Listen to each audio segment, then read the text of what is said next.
E. It all started with a sound, a faint, unexpected shuffle echoing down the hall. I was just tidying up the living room, mindlessly folding laundry, when I heard it. At first, I thought nothing of it. But then I turned my head, and there he was.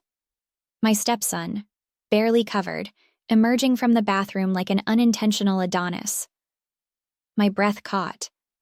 It was an instant that felt like eternity. His towel clung precariously to his hips, his damp hair dripping water that trailed down his chest. He didn't notice me right away. He was distracted, fiddling with his phone in one hand, the other holding onto that towel as if it were the last barrier between normalcy and chaos. I froze. My mind screamed at me to look away, but my body betrayed me. I couldn't move, couldn't blink.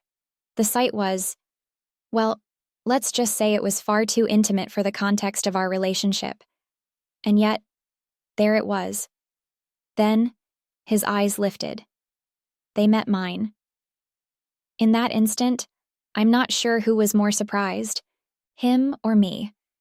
His cheeks flushed a deep crimson, and he fumbled, trying to adjust the towel that seemed determined to slip further down. "Oh, sorry," he stammered, his voice cracking slightly as he scrambled to retreat back toward the bathroom.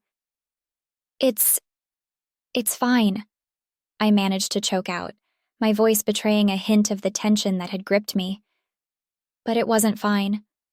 Not at all. That moment set the tone for the weeks to follow. An invisible thread of tension seemed to weave itself into the fabric of our home. We both pretended that nothing had changed, but we knew better. The air was thicker, charged with unspoken words and stolen glances. I'd find myself catching his reflection in the window, or noticing how he lingered in the kitchen when I cooked dinner.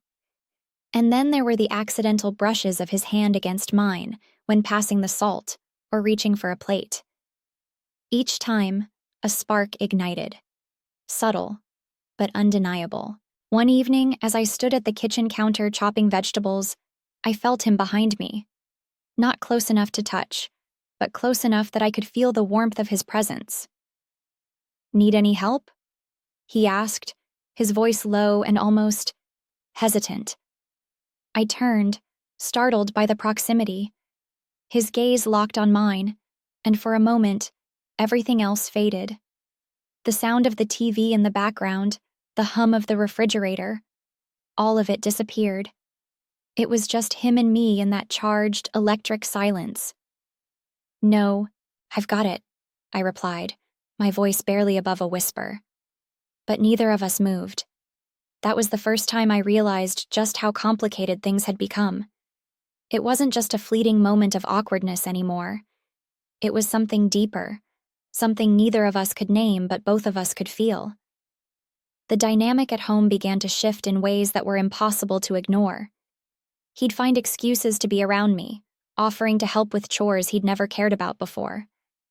And I, against my better judgment, found myself enjoying his company more than I should have.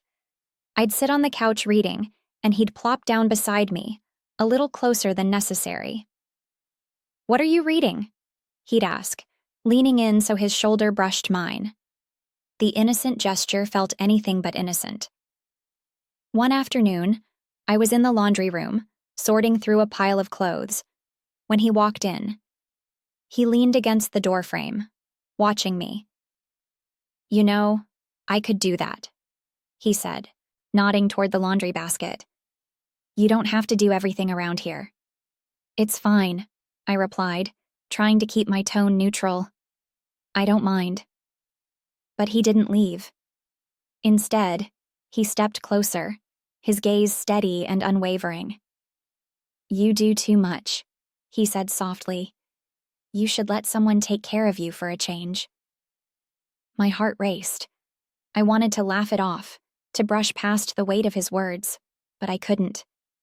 The way he said it, the way he looked at me, it was impossible to ignore. As the days turned into weeks, the tension between us became almost unbearable. It was in the way he lingered at the breakfast table, his eyes following me as I moved around the kitchen. It was in the way I found myself holding my breath whenever he entered a room, and it was in the dreams I had at night, dreams that left me flushed and unsettled when I woke. I knew it was wrong. I knew it was dangerous. But knowing something and feeling it are two very different things, and the feelings were impossible to deny. Continue developing the story, building on the tension and the evolving relationship dynamics, with hooks and suspenseful moments scattered throughout. The narrative should remain engaging and emotionally charged, carefully maintaining the tone and pacing to captivate viewers until the very end.